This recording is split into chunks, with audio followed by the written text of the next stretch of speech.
Amém. Vamos orar, irmãos, mais uma vez e colocar esse momento na mão do Senhor. Amém.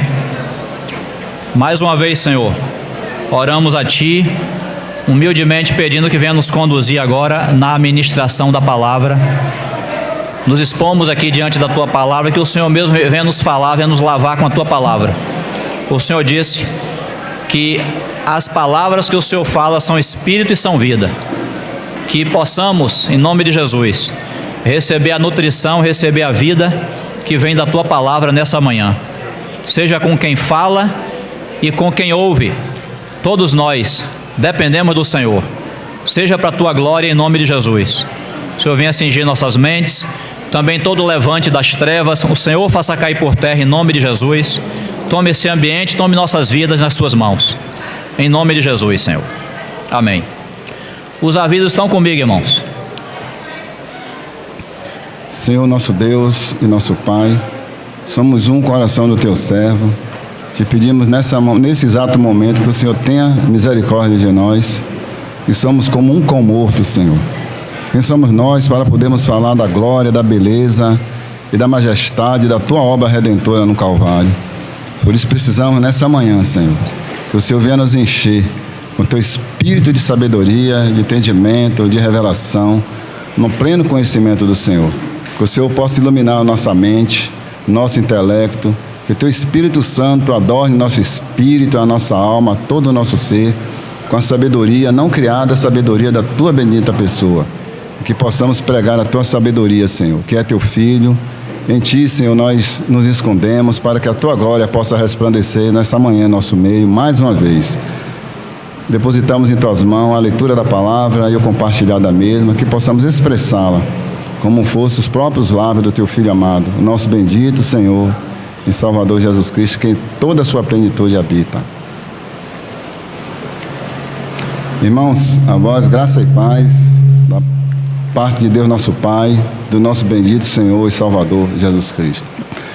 Irmãos, na realidade, o que temos para compartilhar nessa manhã frustra qualquer tentativa de descrição, porque sempre que vamos parar para meditar na bendita pessoa em que nós estamos falando, que não é outro senão o nosso bendito Senhor e Salvador Jesus Cristo, aquele que em toda a plenitude do Pai habita.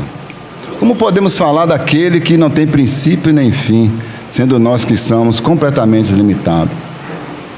A nossa intenção nessa manhã é que o Espírito Santo, essa é a minha esperança, que ele venha nos dominar. Porque seu espírito de sabedoria, de entendimento, de revelação, no pleno conhecimento dele, que só ele pode nos proporcionar, tanto você como eu que estarei falando, somos completamente inadequados para falar daquilo que é de um caráter infinito e eterno. É por isso que o apóstolo escreveu a sua grande epístola, no capítulo 2 de Hebreus, ele diz que nós devemos estar atentos a essa tão grande salvação. Por quê? Por causa da pessoa que de fato ela é. Que essa tão grande salvação não é nenhum outro senão nosso Senhor e Salvador, Jesus Cristo, porque foi esse o nome que os anjos trouxeram do paraíso.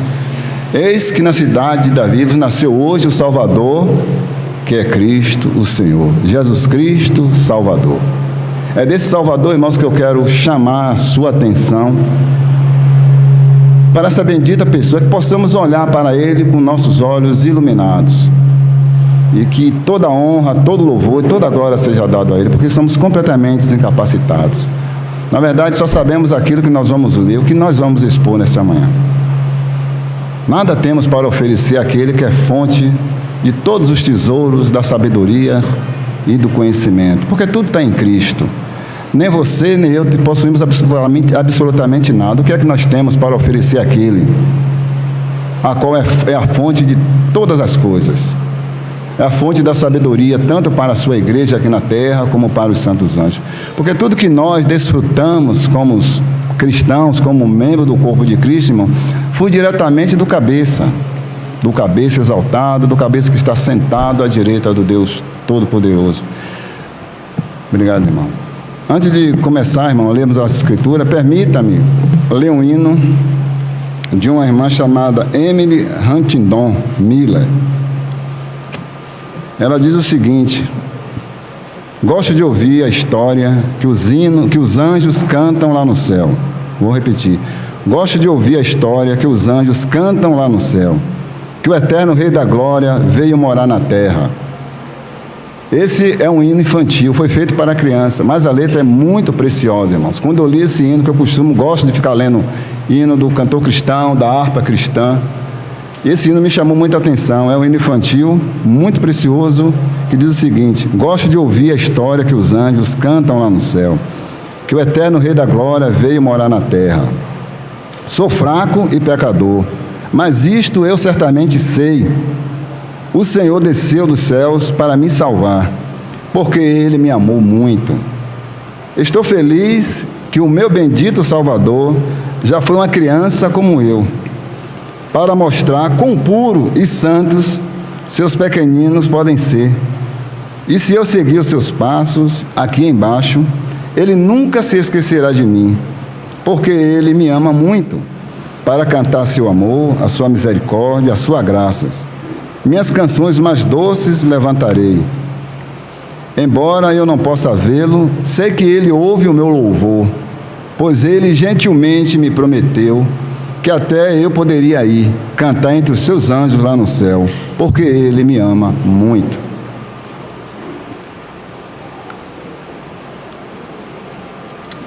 Por que eu li esse hino infantil? Lembrei daquela expressão que o Senhor disse, que se nós não nos tornarmos como uma criança, nós não poderemos entrar no seu reino. Então, irmão, temos que nos tornar como um bebê, porque foi isso que o Senhor se tornou. E o Evangelho é isso, é a manifestação da glória de Deus na humildade de Jesus Cristo. Aquele hino extraordinário que nós cantamos do nosso irmão Dino, que diz: como a raiz de uma terra seca. Ele não tinha beleza nem formosura, e que nós, quando olhávamos para Ele, nenhuma beleza a gente via nele para que nós o desejássemos. Como pode ser isso? Antes de expor onde eu terminei, eu gostaria de convidar você, irmãos, para ler 4 versículos da Palavra de Deus. Ambos se encontram no Novo Testamento. Vamos ler 1 Reis. 2 Reis, capítulo 8.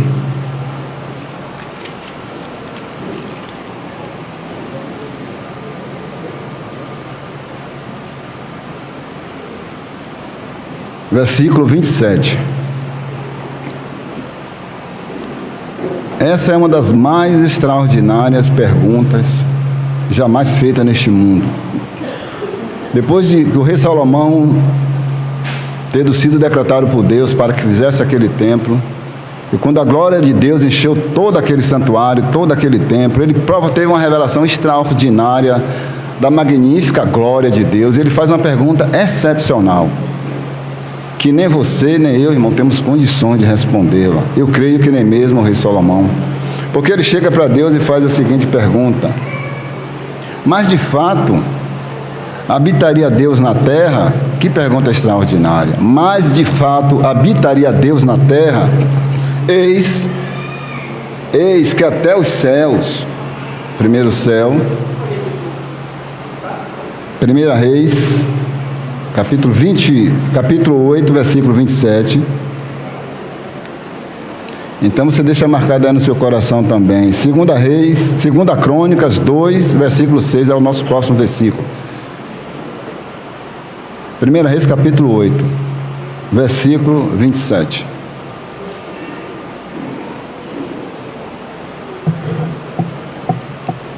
Primeira Reis 8, 27.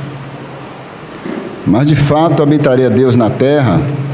Eis que até o céu, e até o céu dos céus, não te pode conter, quanto menos esta casa que eu edifiquei. Irmão, veja que pergunta indescritível. Você tem condições de responder uma pergunta tamanha como essa? Será que eu tenho condições de expressar, de acordo com a sua dignidade, essa pergunta indescritível que Salomão está fazendo a Deus? Mas de fato habitaria Deus na terra? Como pode ser isso? Porque até o céu, o primeiro céu, o segundo céu, o terceiro céu, não pode conter a Deus. Como é que Ele pode vir morar na terra? Como pode ser isso? Você vê que quando paramos para meditar, para estudar os tesouros da sabedoria de Deus, irmãos, na nossa mente falha completamente, porque nós estamos entrando no ser dos mistérios profundos das pessoas de Deus. Isso é inconcebível para a nossa mente finita e pecaminosa. Porque, irmão, nós não somos pecadores, somos finitos, somos minúsculos, somos menos do que nada. Como poderemos responder tamanha pergunta? É evidente que a sabedoria de Deus encontrou um caminho para essa resposta, porque só Deus pode responder perguntas profundas acerca da sua bendita pessoa. O homem, na sua concepção, na sua natureza humana, não tem como. Porque a sabedoria do homem, irmãos, ela é fadada ao fracasso. Porque como é que você pode responder uma pergunta tão profunda como esta? Só Deus pode responder algo acerca de si mesmo. Vamos voltar, vamos a 2 Crônicas, capítulo 2, versículo 6. 2 Crônicas, capítulo 2, versículo 6. 2 Crônicas 2, versículo 6.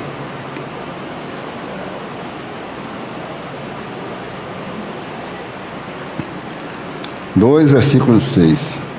2 Crônicas. No entanto, quem seria capaz de lhe edificar uma casa?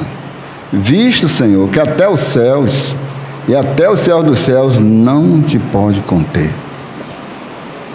Vou repetir. No entanto, quem seria capaz, Senhor, de lhe edificar uma casa? Visto que os céus, até o céu dos céus, não te pode conter. Jó 8.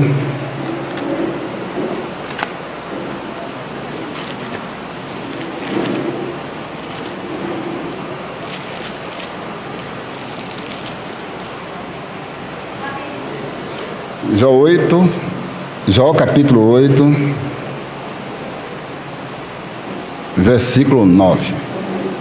É também mais um versículo. Depois nós vamos ao Salmo 39, 139.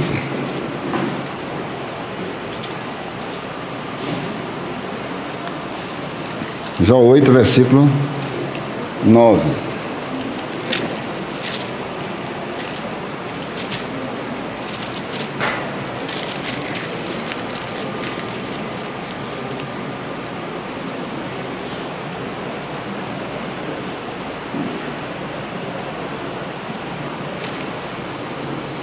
Versículo 9 diz o seguinte: porque nós somos de ontem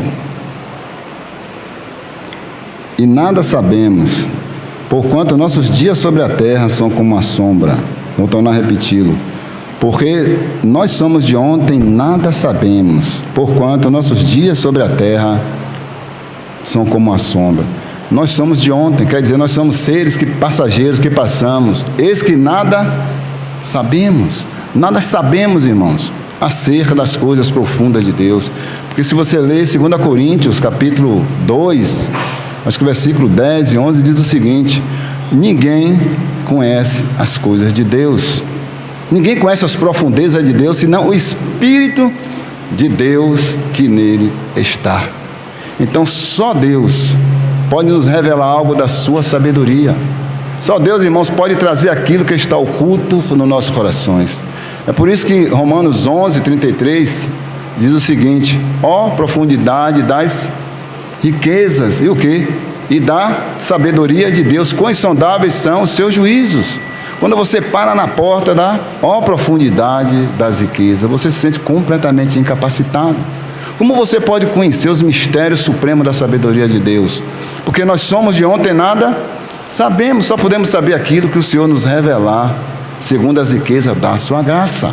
Porque a graça salvadora de Deus, irmãos, aqui nos revela a Deus.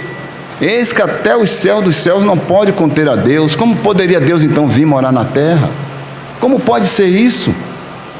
Como pode ser um Deus tão grande que os céus, porque Ele enche todas as coisas. Nada no universo pode conter Deus. E quando Deus, irmão, se derrama, quando Ele nos enche com a sua presença, quando Ele nos enche com o seu Espírito Santo, para onde podemos assim perguntar? Para onde é que vai o restante de Deus?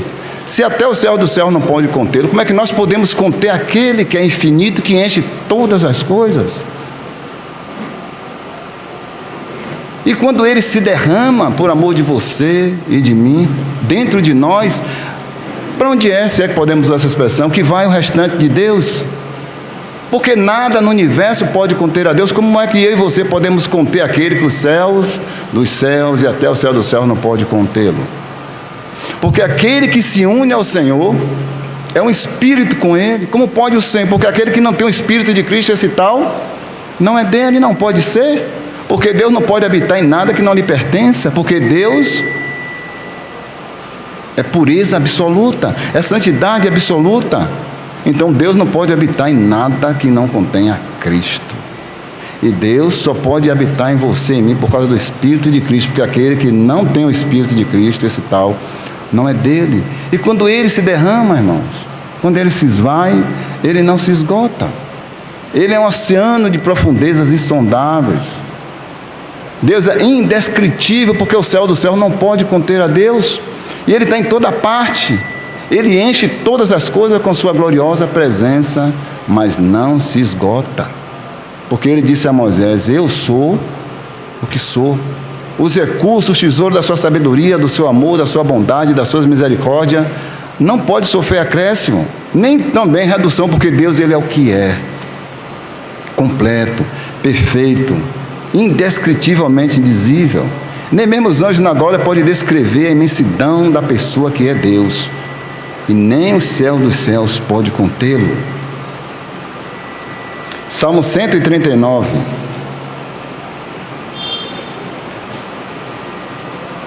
Eu gostaria de ler esse salmo todo, irmão, mas o tempo não vai nos permitir. Vamos nos concentrar no versículo 14 e 15.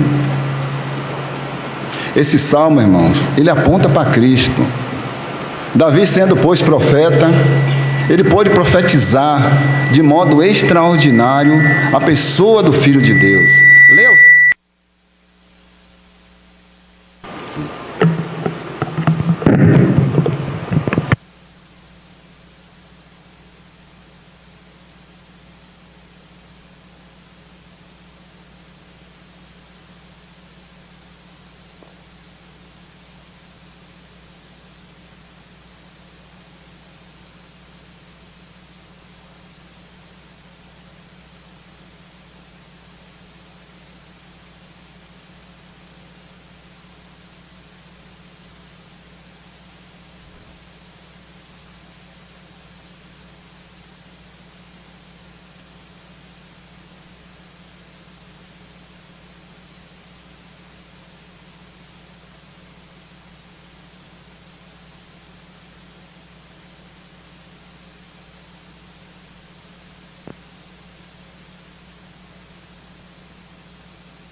Amém? Vamos ao Salmo 139.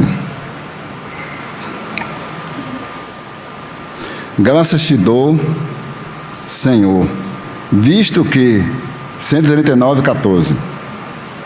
Graças te dou, Senhor, visto que por modo assombrosamente maravilhoso me formastes.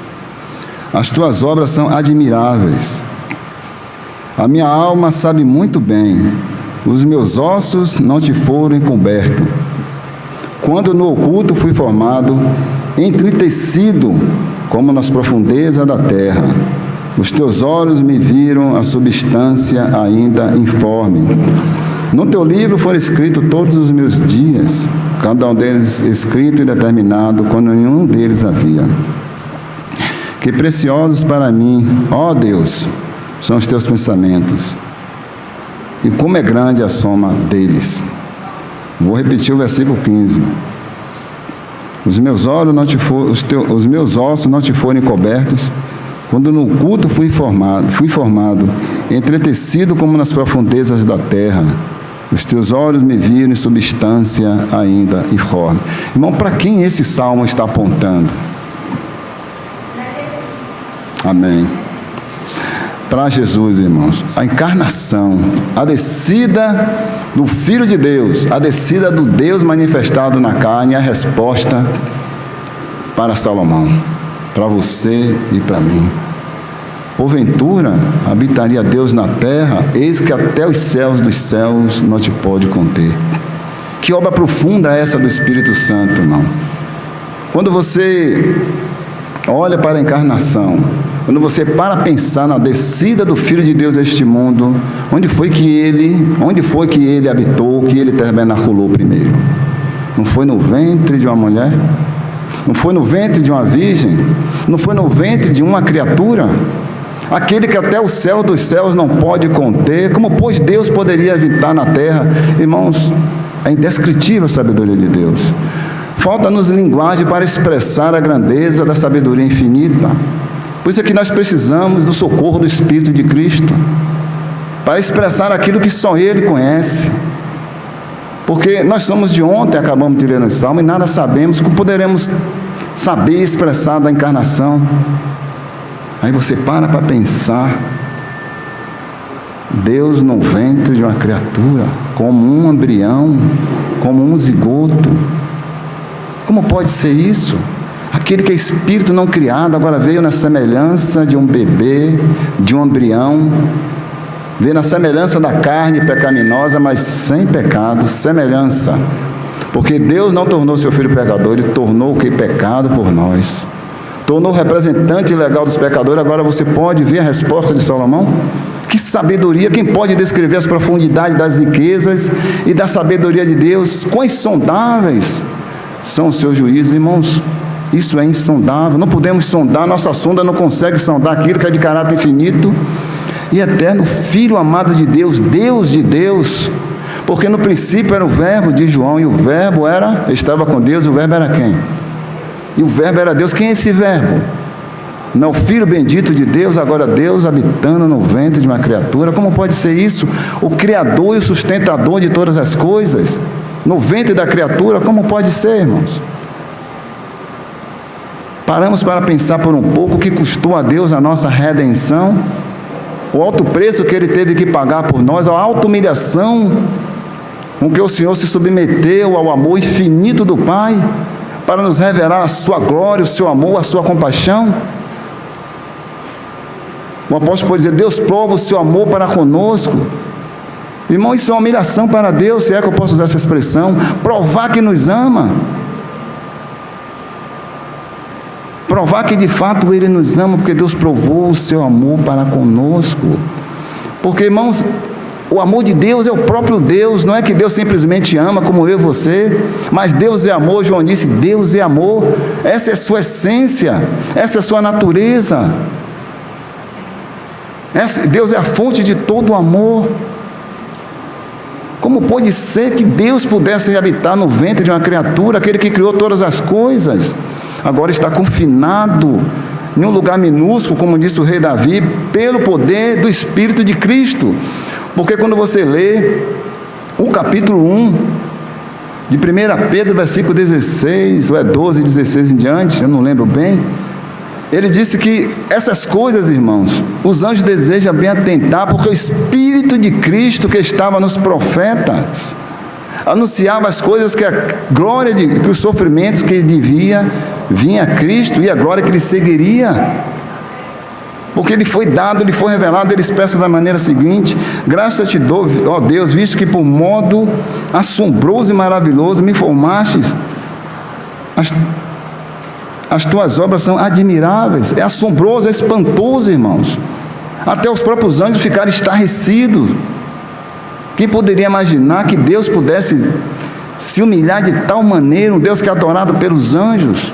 que é a fonte de todo bem, de toda perfeição, de toda justiça, de toda majestade, agora responde uma pergunta que lhe foi revelada de Salomão: porventura habitaria Deus na terra? Que resposta extraordinária! A sabedoria de Deus encontrou um caminho, encontrou um meio para revelar a sua sabedoria.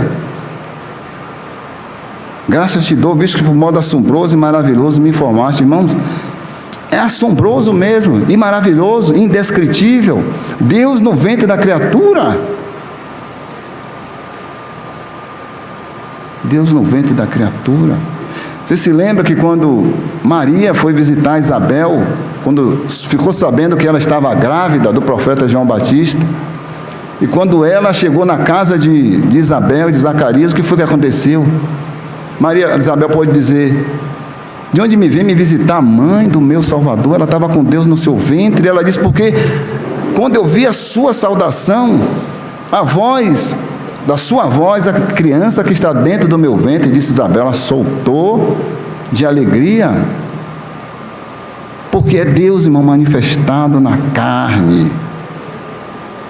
É indescritível a nossa mente conceber algo que é indizível. Confesso, irmãos, quando eu estava meditando sobre esse assunto, eu fiquei um pouco receoso de vir compartilhar a palavra, quase desisti, por pouco, porque os assuntos referentes à grandeza da sabedoria de Deus, ela frustra qualquer tentativa de descrição, porque se Deus não nos revelar algo de si mesmo, somos completamente, irmãos, fracassados. Mas aqui está a voz da teu, quando chegou a tua voz, a criança soltou dentro do meu ventre. De onde que me vem me visitar a mãe do quê? Do meu Salvador. Lá está ele, Deus no ventre da criatura. Irmão, na encarnação, no nascimento, na vida de Cristo, no seu sofrimento, seu julgamento injusto que ele sofreu, seu suor e lágrima no Getsêmani, sua crucificação, sua morte, sua ressurreição, ele é o representante legal dos pecadores. Ele veio trazer Deus para dentro de nós, veio habitar dentro de cada um de nós, assim como Cristo Jesus, como um embrião, esteve no ventre de Maria durante 9 meses. É o mesmo Deus que está dentro de você e dentro de mim. Então ele habita na terra, porque a sua sabedoria encontrou um caminho, e outro caminho foi seu Filho. Vindo à plenitude dos tempos, Deus enviou seu Filho, nascido sob a lei, vindo de mulher, para resgatar aquele que estava sobre a lei. Quando paramos para pensar, isso não foi de nenhum custo para Deus, irmãos. Deus enviar seu Filho, esse versículo que eu citei está em Gálatas 4, versículo 4. Não foi de nenhum custo para Deus. Será que isso não foi, Deus apenas resolveu nos salvar? Irmãos, quando o homem pecou, eu creio que isso até pesou na sabedoria de Deus. Mas Deus já sabia de todas as coisas, porque Deus é a fonte de toda a sabedoria. Volto a dizer que a sabedoria é um dom extraordinário, porque a nossa sabedoria, se você tem algo de sabedoria, foi Deus que lhe deu, porque toda dádiva, todo dom perfeito, vem da onde? Do alto do Pai das luzes, porque Deus é a fonte da sabedoria, e Deus encontrou um meio, irmão, de nos resgatar, vindo habitar no ventre de uma criatura. Que humilhação indescritível. Se você pudesse pedir ao apóstolo Paulo para ele descrever a encarnação, com certeza ele poderia citar Filipenses 2, versículos 5 até o 9. Porque é isso, irmão. A sabedoria de Deus encontrou o meio de habitar na terra, vindo à plenitude dos tempos, o tempo pleno, o tempo perfeito escolhido por Deus. Deus não atrasa e nem adianta os seus propósitos, porque Deus é luz. Nele não há variação nem sombra de mudança. Ele é o que de fato é. Então aqui está a sabedoria de Deus. Romanos 11, 33.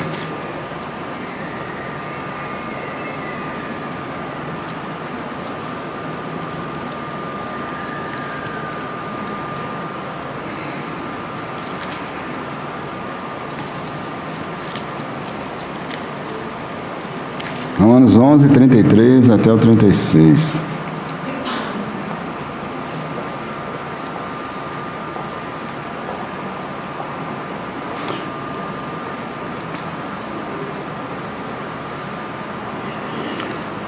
Ó profundidade das riquezas. Bom, só essa primeira expressão desse versículo, ó profundidade das riquezas. Quem pode descrever as profundidades das riquezas? Porque a vinda do Filho de Deus, a descida do Filho de Deus para habitar na terra. João diz que Deus estava no mundo. O mundo foi feito por ele, mas o mundo não o conheceu. Ó profundidade das riquezas. Quem pode descrever as profundidades das riquezas de Deus? Paulo diz que se esse mundo tivesse conhecido a sabedoria de Deus, jamais teria crucificado o Senhor da glória. Você pode pensar, irmão, o que é o Senhor da glória crucificado? Podemos descrever o Senhor da glória, o Criador dos céus e da terra, que nele foram criadas todas as coisas nos céus e na terra, que nada do que foi feito sem ele foi feito, em qual todas as coisas subsistem, porque sem o poder de Cristo, irmão, todas as coisas se desintegrariam mais rápido que um abrir e piscar de olho, porque ele sustenta todas as coisas. Ó profundidade das riquezas. Permita-me dizer, irmãos,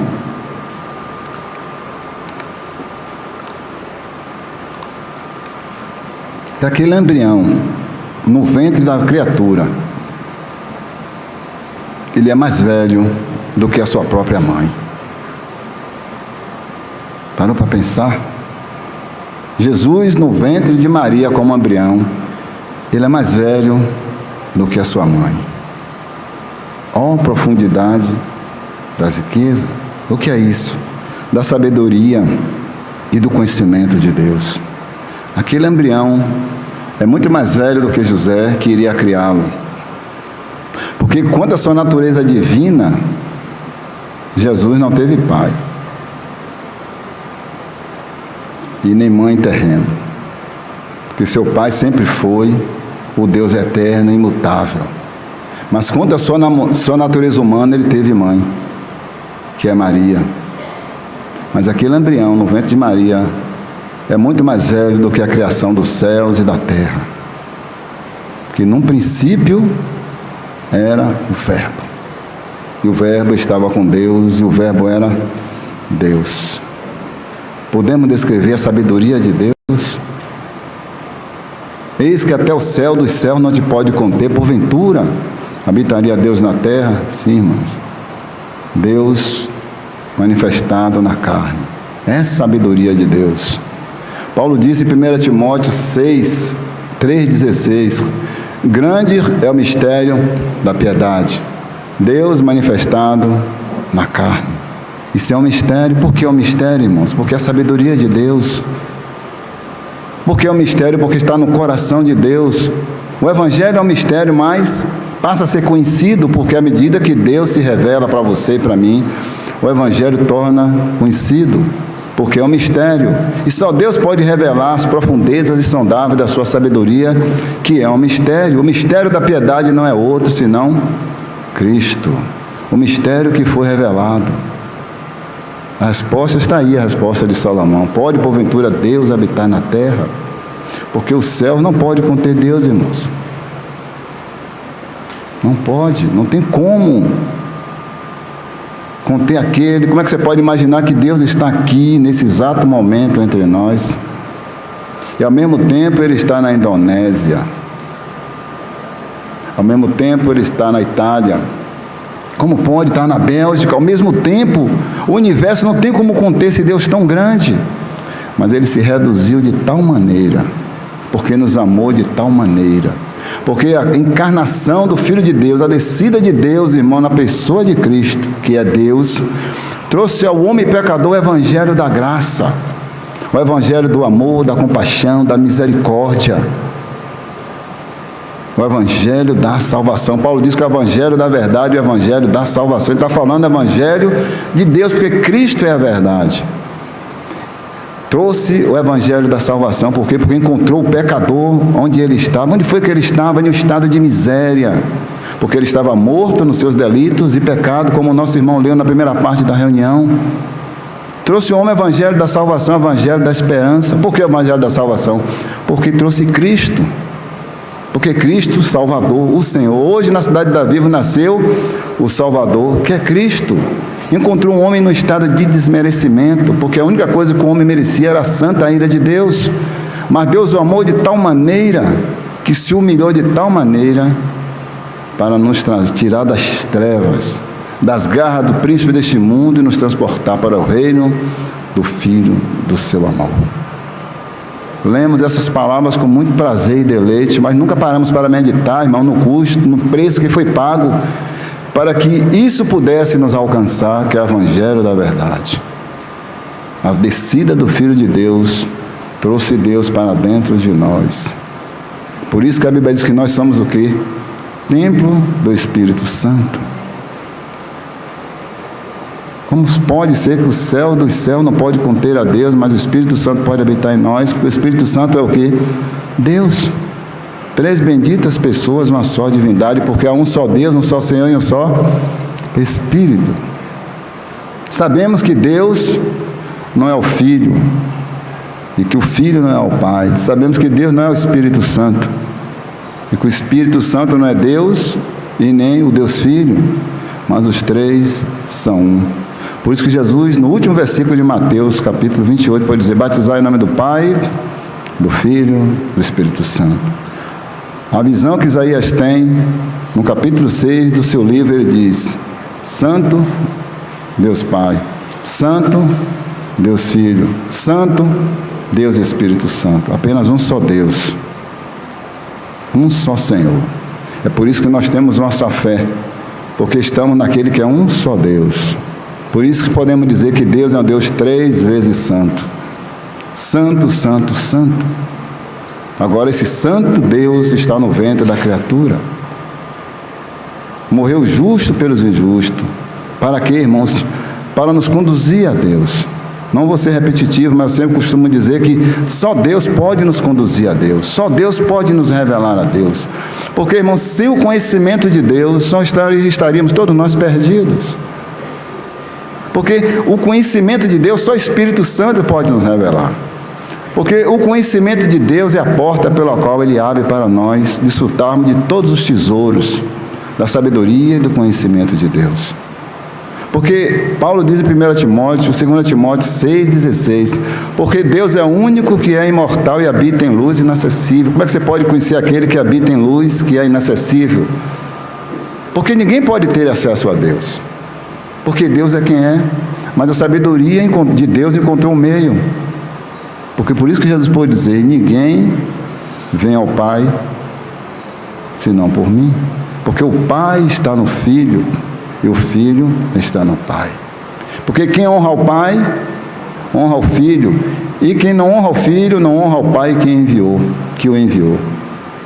Essa é a sabedoria de Deus. Olha a profundidade das riquezas, tanto da sabedoria como do conhecimento de Deus.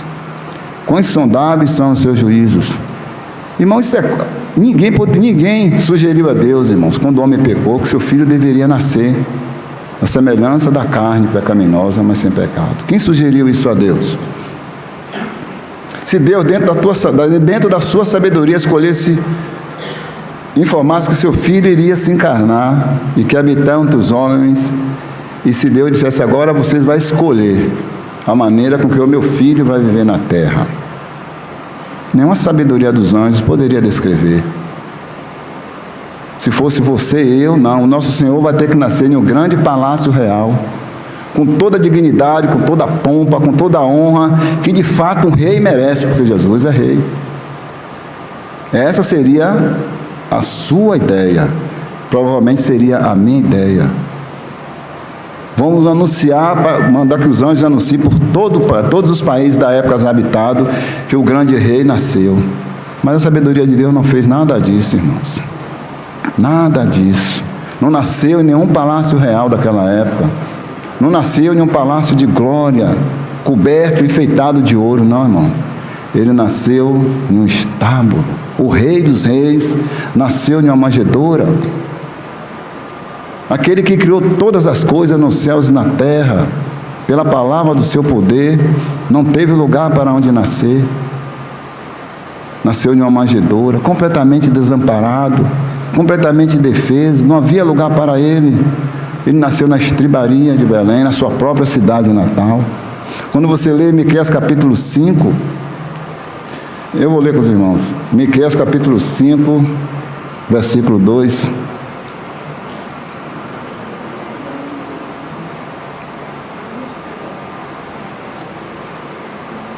Miqueias 5, versículo 2. E tu, Belém, Efrata,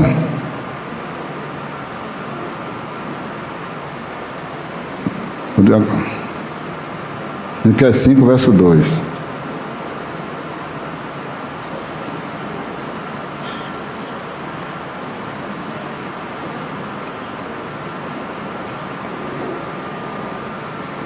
Miqueias 5, versículo 2.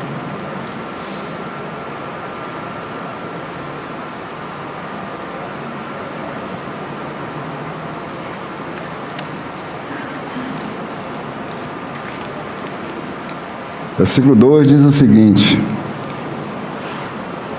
e tu, Belém Efrata, pequena demais para figurar como o grupo de milhares da cidade de Judá, de ti me sairá o que há de reinar Israel, cujas origens são desde os tempos antigos, desde os dias da eternidade. Um profeta Miqueias, irmãos, está profetizando de maneira perfeita, de maneira precisa, de maneira extraordinária. E Mateus cita isso no versículo 2, capítulo 2, versículo 6 do seu livro, que Jesus de fato iria nascer em Belém. Nasceu em extrema pobreza, completamente desvalido. Nosso Senhor nasceu tão pobre, irmãos, que ele não tinha um carneiro, não tinha uma ovelha, não tinha uma cabra ou um boi para oferecer. Porque a lei nos diz que todo primogênito que nascesse, está no livro de Levítico, agora eu esqueci, eu anotei, mas me perdi aqui, que a pessoa que fosse de uma família extremamente pobre e não tivesse uma ovelha, uma cabra ou um boi para oferecer a Deus em sacrifício, porque todo primogênito que nascesse, esse deveria ser consagrado ao Senhor. Então Deus determinou que, se essa família não tivesse nenhuma posse, deveria oferecer 2 pombinhos e 2 pares de rolinhas. Você imaginou, irmãos, para aquele que criou o universo, não tinha nada, seus pais não tinham nada para oferecer, ele nasceu em extrema pobreza, completamente desvalido. Aquele que era rico se fez pobre, para que através da sua pobreza extrema viesse nos enriquecer. Aí você para pensar, irmãos, uma pessoa que é pobre não tem como ele enriquecer aquilo que é pobre. Só uma pessoa que é rico pode enriquecer alguém que é pobre. Como é que eu sou pobre e vou enriquecer alguém que é muito mais pobre do que eu? Isso é inconcebível. Mas isso é o Evangelho. Isso é o Evangelho, é a sabedoria de Deus. Porque Cristo, através da sua pobreza, pôde nos enriquecer. Porque Ele é Deus, irmãos. Porque quando Ele se encarnou, Ele tornou-se o que Ele nunca tinha sido antes, homem, como você, como eu. Mas jamais Ele deixou de ser o que Ele sempre foi, na sua natureza humana, Deus. Ele é Deus. Por isso que através da sua pobreza Ele pôde nos enriquecer com todos os seus tesouros, da sua sabedoria e do seu conhecimento, para que você possa, irmãos, herdar os tesouros do reino dos céus. O que foi que nosso irmão Jaime leu nessa manhã, na ceia do Senhor? Você se lembra? Quando eu escrevi o Colossenses capítulo 1, quem deve estar lembrado?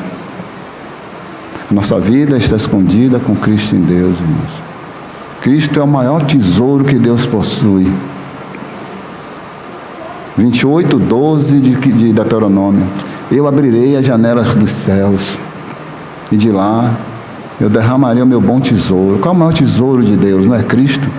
Foi o que aconteceu no batismo, quando o nosso Senhor esteve aqui. Irmãos, eu estou sem relógio aqui, se irmãos, olha os horários aí, pode fazer. Obrigado, irmão. Deus disse o seguinte: eu vos abrirei a janela dos céus e de lá derramaria o meu bom tesouro. O que foi que aconteceu no batismo? Ou então voltamos quando o nosso Senhor nasceu, quando os anjos vieram proclamando o nascimento do Salvador. Então, quando Jesus foi batizado por João, eis que as janelas ou as portas do céu, o coração de Deus se abriu e pôde testemunhar para todo o universo: este é o meu Filho amado, em quem tenho todo o meu prazer. E Deus cumpriu o que Ele disse: eu vos abrirei a janela dos céus e vos derramarei e vos darei o meu bom tesouro. O maior tesouro de Deus é Cristo. Quando Jó escreve, irmãos, eu não sei se foi Jó, Eliú, Elifá, mas está em Jó 22, 25, que diz que o Senhor vosso Deus será o seu ouro e a tua prata escolhida. Quem é o seu ouro e a sua prata escolhida? Não é Cristo? Mas foi você que escolheu Ele? Não. Vós não escolhestes a mim, mas eu vos escolhi a vós. Porque todos nós entramos nesse mundo, irmãos, cobertos de vergonha e vexame. Entramos nesse mundo miseráveis pecadores, completamente pobres e miseráveis.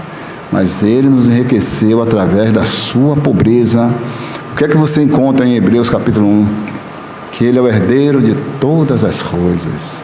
Mesmo quando Ele era pobre, Ele pôde dizer: tudo a mim me pertence, porque tudo me foi entregue pelo meu Pai. Tudo. Ele é o herdeiro de todas as coisas. Mas Ele se esvaziou da sua glória, não da sua divindade, para nos enriquecer com a sua pobreza, e pôde nascer em extrema pobreza. O Filho amado de Deus, irmãos.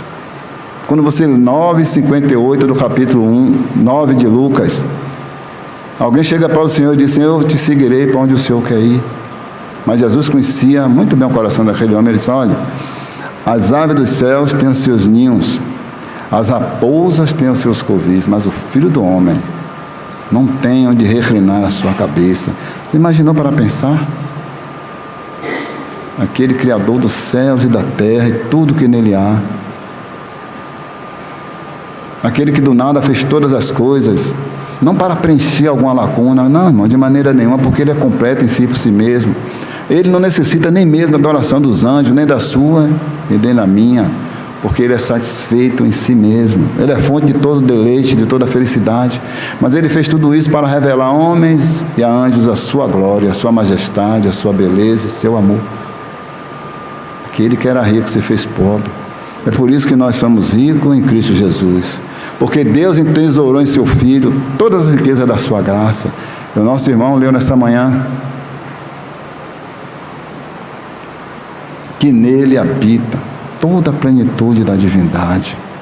Tudo está em Cristo. A pobreza de Cristo é a sua riqueza, irmãos. Nós somos ricos porque Cristo se fez pobre, para que através da sua pobreza pudesse nos enriquecer.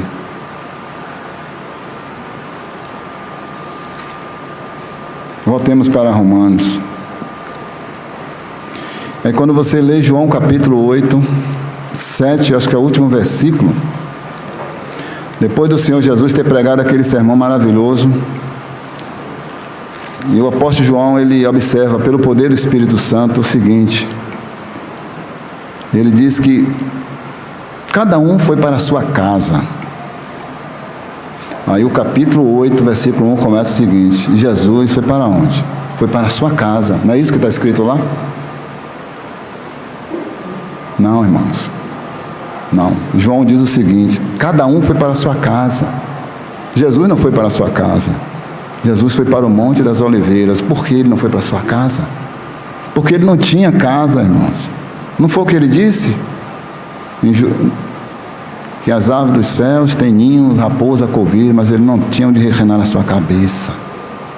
Não podemos descrever a humildade, a humilhação que Cristo teve que passar por nossos pés, por causa do seu muito amor com que Ele nos amou, porque Ele é riquíssimo em misericórdia. Ele não tinha onde reclinar a cabeça. Por isso João observa esse fato. Mas Jesus foi para o Monte das Oliveiras, passou a noite toda ali, irmãos.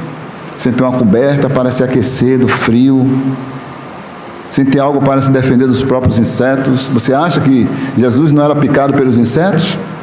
Porque ele foi tentado em todas as coisas como nós. Ele passou tudo aquilo por nós, porque ele nos amou muito, como diz esse hino infantil. O amor de Cristo por nós não temos como descrever, porque é a sabedoria de Deus, é uma sabedoria não criada. Por isso que Paulo, em 1 Coríntios capítulo 2, ele pode dizer: entretanto, nós expomos a sabedoria entre o experimentado, entre os maduros, não porém a sabedoria deste mundo, que se reduz a nada, mas falamos a sabedoria de Deus oculta em mistério, o qual Deus ordenou antes dos séculos, antes da eternidade. Para quê, irmãos? Para a nossa glória. Nós não temos glória nenhuma, irmãos. Ele é a fonte da glória. Mas Jesus, na sua oração, pôde dizer: Pai, neles eu sou glorificado. Irmãos, como é que você glorifica aquele cuja glória não pode sofrer acréscimo nem redução? Quando você anda do modo digno do Evangelho, quando a luz do Espírito Santo brilha nesse mundo tenebroso, quando a luz do Espírito Santo que está em você brilha neste mundo tenebroso. Jesus diz: para que vejam as vossas boas obras e glorifique o vosso Pai que está nos céus. É por isso que nós não devemos macular, irmão, o nosso corpo, porque é templo do Espírito Santo. Não entristeçais o Espírito Santo, porque vós sois templo do Espírito Santo. Não devemos macular nossos corpos com tatuagem. Não devemos macular nossos lábios que professam o nome santo de Deus com palavras torpes. Não devemos andar de acordo com o curso deste mundo, temos que narrar contra a maré, como diz aquele livro de Otmani. O cristão é isso, ele foi resgatado para nadar contra a maré, contra a correnteza desse mundo. Porque nós somos templo de Deus, habitação de Deus no Espírito. Por isso é que Deus habita neste mundo, porque a sua igreja está aqui. Somos membros do corpo de Cristo, somos representantes de Cristo neste mundo. Cristo em vós, a esperança da glória. E você possui a glória, a esperança da glória que é Cristo, porque você possui a Cristo. Porque se nós não possuímos a Cristo, nós não temos glória nenhuma, não podemos herdar a glória de Deus, o reino de Deus. Mas graças a Deus Ele já nos transportou. Não há que há dois reinos, quando Paulo diz que, em Colossenses 1,13, que Ele nos tirou das trevas e nos transportou para o reino do Filho do seu amor. Por quê? Porque ninguém pode entrar no reino de Deus se não for através de Cristo, que é o caminho para o reino de Deus. Romanos 11, para a gente finalizar.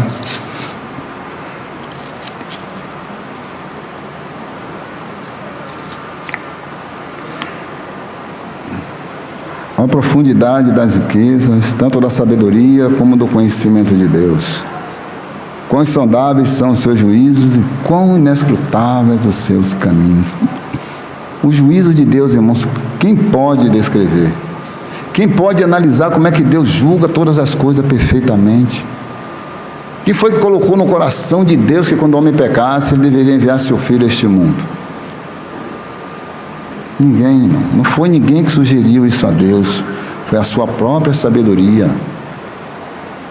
Porque Zofar, no Jó capítulo 11, ele diz que porventura compreenderás os caminhos de Deus, ou chegarás à perfeição do Todo-Poderoso? Porque como as alturas do céu é a sua sabedoria, o que você pode saber? Ela é mais comprida do que o mar, ela é mais larga do que a terra, que poderás tu saber? Irmãos, profundeza do oceano da sabedoria de Deus não tem como ser descrita pela mente humana. A razão humana, o intelecto humano é fadado ao fracasso. Porque é que há tantas heresias hoje no meio do falso cristianismo? Porque os homens têm colocado a sua mente caída na obra redentora do Calvário. Você vê que a mensagem da cruz não é uma coisa popular entre os cristãos. Por quê? Porque é a sabedoria de Deus. Paulo diz que Cristo crucificado é o poder de Deus e a sabedoria de Deus. Pregam-se tudo hoje, mas a cruz de Cristo é colocada de lado. Não é pregado a cruz de Cristo, não é algo que é popular. Nunca foi popular, irmãos, nem mesmo na época dos apóstolos. e nem decorrer dos séculos através da história da igreja não é algo popular. Nos nossos dias, a cruz de Cristo não é algo popular, porque isso não agrada o coração das pessoas, porque a cruz de Cristo aponta para a morte, porque sem morte não há ressurreição e não há vida. Isso era o evangelho pregado, irmão, por todos os apóstolos. Quando você lê Atos capítulo 17, a visita de Paulo lá em Tessalônica, não, deixa eu ver, perdão, irmãos, eu esqueci qual a cidade, não, desculpa, vou aqui certo, deixa eu ver.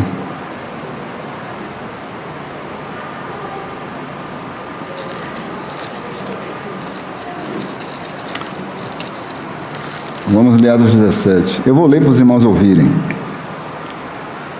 E tendo o apóstolo Paulo passado por Anfípolis, capítulo 17 de Atos, e a Polônia, chegaram a Tessalônica, onde havia a sinagoga dos judeus. E Paulo, segundo o seu costume, foi procurá-los. E por 3 sábados arrazoou com eles acerca das Escrituras, expondo e demonstrando ter sido necessário que Cristo padecesse e ressuscitasse dentre os mortos. Este, dizia ele, é o Cristo que eu vos anuncio. Eu aconselho você a ler todo o capítulo, irmãos. E o capítulo 13 também de Atos. 13 de Atos. Esse era o evangelho pregado por todos os apóstolos. Eles pregavam Cristo, sua morte e a sua ressurreição. Ele não pregava, irmãos, a sabedoria grega. Os apóstolos não pregavam, irmãos, a filosofia judaica, a religião judaica. Não, irmãos, eles pregavam Cristo, sua morte e a sua ressurreição. Foi isso que o apóstolo Paulo, quando chegou nessa cidade, ele foi procurar aqueles judeus. E por 3 sábados ele pregou Cristo, sua morte, a sua ressurreição. A cruz de Cristo, irmãos, não é algo popular. Não, as pessoas não pregam a cruz de Cristo, mas era isso que os apóstolos pregavam, era isso que era enfatizado pelo nosso bendito Senhor. Ele disse a Nicodemo no capítulo 3 de João: assim como Moisés levantou a serpente no deserto, assim importa que o Filho do Homem também seja levantado. Cristo estava pregando o que, irmão? Sua crucificação, sua morte e sua ressurreição. Porque a cruz de Cristo é a sabedoria de Deus. Quem poderia imaginar que Deus enviaria seu Filho para a cruz? Quando você lê Atos capítulo 2, a partir do versículo 21, Pedro vai dizer: este homem que vós crucificastes foi entregue a vós pelo propósito e determinação e presciência de Deus. Vós o matastes e o crucificaste pela mão de injusto. Pedro não está negando que foi aqueles judeus que crucificaram o Senhor Jesus Cristo, príncipe da glória, mas foi Deus que assim o determinou, porque é a sabedoria de Deus. Cristo, poder de Deus e sabedoria de Deus. 1 Coríntios capítulo 1, versículo 21 e 22. Por isso é que eles, irmãos, esses homens pregavam a Cristo. Tem um versículo, sempre quando eu leio, eu lembro de Tales, que ele diz que Cristo morreu pelo nosso pecado segundo as Escrituras. Por que ele morreu? Isso é a crucificação de Cristo, ele morreu naquela cruz. Isso é a sabedoria de Deus, irmãos. Cristo, poder de Deus e sabedoria de Deus. Então aquele que era rico se fez pobre para que através das suas riquezas ele pudesse nos enriquecer. E quando você olha para aquela manjedoura, irmãos, você vê aquele bebê completamente indefeso. Aquele bebê indefeso, irmão, não é outro senão o resplendor da glória de Deus, senão a imagem do Deus invisível, porque ele é a imagem do Deus invisível, como tem em Colossenses capítulo 1, porque só ele pode revelar Cristo para você e para mim. Só na sua face você pode contemplar a glória de Deus, na face de Jesus Cristo. Pecadores, irmãos, como você e como eu, nós somos embelezados quando nós contemplamos com nossos olhos da fé a beleza de Deus na fragilidade do verme encarnado, porque Cristo é a sabedoria de Deus. Porventura pode Deus vir habitar na terra? Eis que até os céus e o céu dos céus não te pode conter. Nada no universo pode conter Deus. Nada, absolutamente nada. Porque Deus é quem é. E quando o seu amor se derrama, irmão, por você e por mim naquela cruz, seu amor por você e por mim não sofreu nenhuma redução. Por isso que o Zafá pode dizer no capítulo 11 de Jó, porque a sua sabedoria ela é mais profunda do que o mar. Nós estamos tentando compartilhar algo que é completamente impossível para nós, irmãos. Expressar a descida do Filho de Deus a esse mundo, o Verbo que se fez carne, o Deus habitando na terra. Capítulo 1, 14 de João, diz que nós vimos a sua glória, a glória do unigênito do Pai, cheio de graça e de verdade. E o Verbo se fez carne, está dizendo, Deus se fez carne e habitou entre nós, para que nós pudéssemos habitar dentro dele. Isso é o Evangelho, mas é o Evangelho da glória do Deus bendito. Por isso que Paulo pôde dizer, ninguém sabe as coisas de Deus, senão o Espírito de Deus que nele está. Gosto muito da expressão do nosso abençoado Senhor no capítulo 11 de Lucas, quando ele diz, não é 11 de Lucas, é Mateus. O que eu vou explicitar é o que está em Lucas, mas também não lembro o capítulo, me fugiu da mente. A Bíblia diz que naquele momento Jesus foi dominado pelo Espírito Santo, ele pôde dizer, graças te dou, ó Pai, Senhor Deus dos céus e da terra, porque o Senhor revelaste essas coisas, não revelaste essas coisas aos sábios e entendidos deste mundo, mas a revelaste aos pequeninos, porque ninguém conhece o Pai, ninguém conhece o Filho, a não ser aquele que o Filho quiser revelar. Não podemos conhecer a Deus com a nossa mente, irmãos, porque Deus é Espírito, e sendo Espírito nós só podemos conhecer a Deus mediante o Espírito Santo, porque só o Espírito Santo pode nos revelar a divindade do Verbo encarnado, porque sem os nossos olhos iluminados vamos vê-lo como raiz de uma terra seca. Mas ali está a beleza indescritível de Deus naquele frágil e desvalido infante que nasceu em uma estribaria, a estribaria de Belém, sua própria cidade. O Criador dos céus e da terra não teve um lar para chamar de seu. No seu nascimento não lhe deram um lugar digno para o seu nascimento. Não havia lugar para ele ali. Não lhe deram, irmão. O que foi que lhe deram? Desprezo. Mas mesmo na manjedoura, ele era o substituto do pecador. Por isso que ele foi desprezado, rejeitado, humilhado, para nos acolher para o seio de Deus.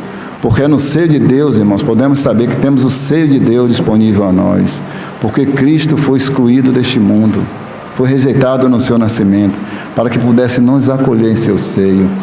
João 1, versículo 18, diz que o Filho eterno que estava no seio do Pai, ele desceu até cada um de nós. E aí você pode contemplá-lo no ventre da criatura. É claro que essas coisas não podemos ver com nossos olhos naturais, é impossível. Como Jaime pregou nessa manhã na ceia do Senhor, que nós estamos assentados nas regiões celestiais em Cristo Jesus, mas essas coisas nós não podemos compreender e nem enxergar com nossos olhos. Precisamos estar com nossos olhos iluminados e abraçar os tesouros daquele que era rico e se fez pobre, porque através das suas riquezas, irmãos, insondáveis, é que nós somos enriquecidos. Nós damos àquele que está sentado no trono, coroado de glória e de honra, todo louvor, toda honra e toda glória. Amém? Vamos orar. Senhor, nós carecemos do Senhor em todo o tempo. Por isso agradecemos a Ti por essa manhã extraordinária de ressurreição, que fizemos memória do Teu amor infinito por nós até que o Senhor venha. Por isso nós somos gratos a Ti por essa manhã. Se falamos algo, Senhor, que não foi do Teu agrado, se falamos algo, Senhor, que não veio de Ti, pedimos que o Senhor nos perdoe, nos cubra com Teu sangue, que o Senhor possa nos encher cada vez mais da Tua presença, encha cada irmão de Ti, que o Senhor continue se revelando para nós, que o Senhor continue nos santificando a Tua palavra, porque a Tua palavra é verdade. A Ti seja honra, louvor e glória por tudo que Tu és, Senhor. Tu és o Sou que sou, infinito, santo e imutável. Amém, irmãos? Que o Senhor continue vos santificando em todas as coisas, corpo, alma, mente e espírito.